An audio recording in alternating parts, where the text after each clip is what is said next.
Hello everyone, welcome back. In the previous video, we had successfully implemented the session-based authentication for a browsable API, where the user were able to now log in regardless of being able to access the admin panel or not and browse the API. In this video, what we're going to be doing is that we're going to be taking a look at how to implement token-based authentication so that our API, when given the proper credentials, can respond with a JWT token that can then be included in every subsequent request. And this way the users can be authenticated. And this is the main authentication mode that is going to be used by all of the third-party clients that are going to actually consume our API. So for example, this could be a web front end such as React or Angular. It could be a mobile development framework such as Flutter, and all of those would actually use this JWT token, which they would then in every subsequent request actually send with the request, and that way the server is going to be able to authenticate the user who's sending the request and then actually grant them privileges or access to resources as need be. So without any further delay, let's get into it. So the first thing we're going to do is that we're going to install a package. And all of the steps that I'm going to be taking can easily be accessed through the Django REST framework's official docs.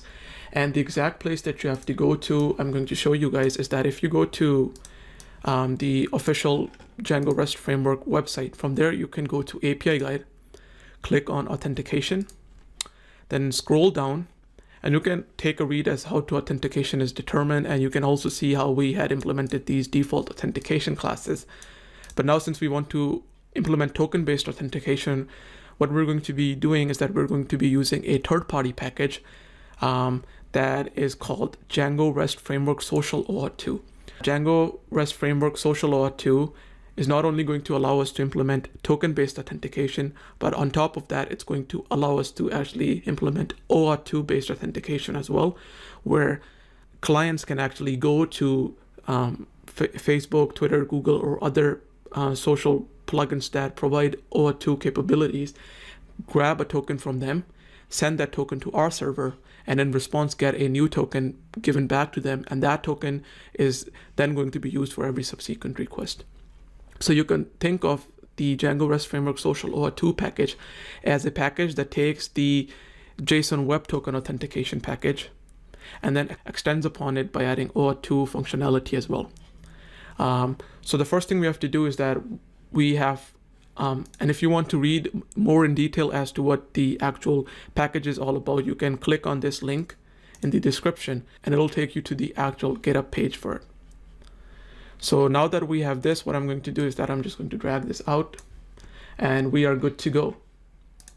So the first thing we're going to do is that we're going to make sure, as always, that our virtual environment is activated, and we're going to install a package. And the package we're going to be installing is called Django-REST-framework-social-OAuth 2. Enter. And hopefully this goes through and all of the packages are going to be installed for you. Once this is done, what we're going to do is that we're going to now tell Django to actually use all of this stuff. To do that, similar to REST framework, we're going to go to our installed apps, and then we're going to be adding 3 new apps to it. And the 3 new apps that we're going to be adding are going to be, firstly, the actual app, the actual plugin that we had just downloaded. But apart from that, we also are going to add 2 additional packages or apps in this case that are automatically installed when we install the Django REST Framework Social OAuth 2 plugin. So the first one is going to be OAuth, then 2, and then provider.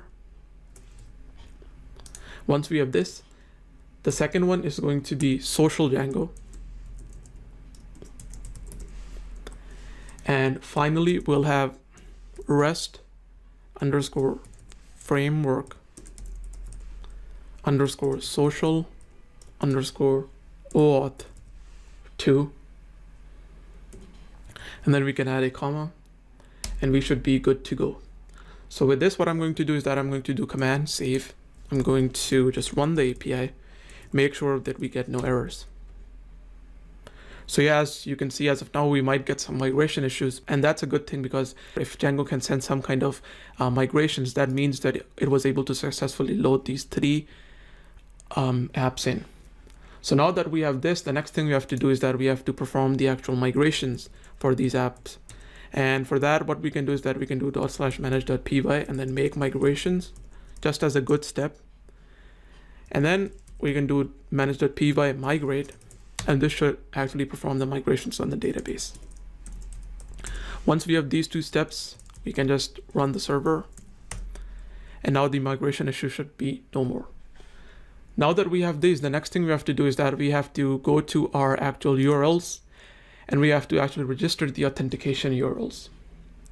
In the case of the browsable API's URLs, I only wanted to add them if the API was running in debug mode.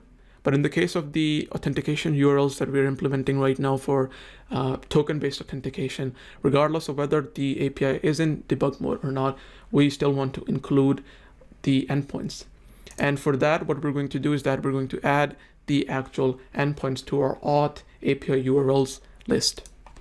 So inside of here, I'm going to add a path. And then this path, I'm just going to leave it empty. So what this means that we're just going to have auth, and then after that, we're going to include everything. And then the endpoints that we have to include are going to be all that are going to come from the REST underscore framework underscore social underscore OAuth2, and then finally .urls. Then I'll just add a trailing comma here, or not here, sorry, after the second closing bracket to command save, and hopefully everything works. Now to make sure that this actually worked, what we can do is that we can go to /API and then /auth. And you're going to see that now we have a bunch of other endpoints in addition to our actual auth/verify endpoint as well. So all of these endpoints were just added by the Django Social OAuth2 framework. So now that we have this, the next thing we have to do is that we have to actually add these context processors to our settings.py file.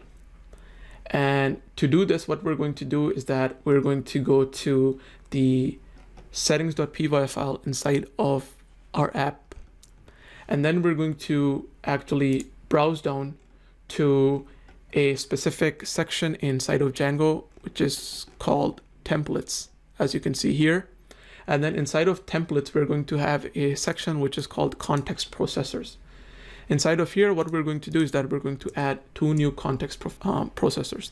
The first is going to be social underscore Django dot context underscore processors, and then dot backends.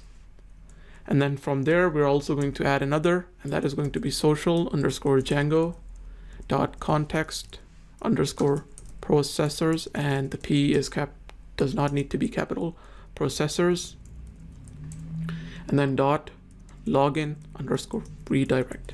Make sure you add these two, and then do command save. Hopefully the app reloads without any errors. So now that we have this, the last thing we have to do is that we have to tell Django to actually use the JSON Web Token authentication. To do this, what we have to do is that we have to go similarly to what we did for our session-based authentication to the default authentication classes for our REST framework.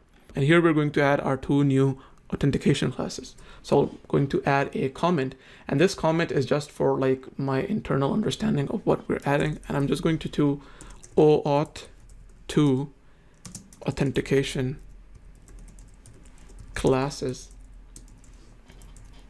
And then what I'm going to do is that I'm going to add them now. So the first one that we have to add is OAuth2 underscore provider dot contrib and contrib dot rest underscore framework dot OAuth, and make sure that OAuth is spelled like this, not all caps, and then OAuth2 authentication. And then from there, we have to add another one, which is going to be rest underscore framework underscore social underscore OAuth2 dot authentication, and then dot social, and social authentication. That's a mouthful. And then do a comma and do command save. Hopefully this works. And all of this information again is available on the actual GitHub page for Django REST Framework Social Auth 2, so you can go there if you're ever confused with any of the steps. Okay, so now that we've done all of this, the last thing we have to do is that we have to define some authentication backends. And what are authentication backends? Well, these are things specific to our actual token-based authentication, where we let Django know which different backends for this token-based authentication do we support. So what we're going to do is that outside of the REST framework dictionary that we defined, we're going to create a new dictionary, and we're going to call it authentication _ backends. And here we define all of the different backends that our actual token-based authentication can use. So the one that we want to use right now is going to be django.contrib.auth.backends.model backend. And we can add a comma here just for good practice. And another one after this is going to be REST _ framework _ social _ auth 2.backends.django auth 2. And once we have these two, we can just add another comma and do command save. Everything should work good. So once we have all of this done, all of the setup that was required for implementing the Django REST Framework Social Auth 2 package is now done.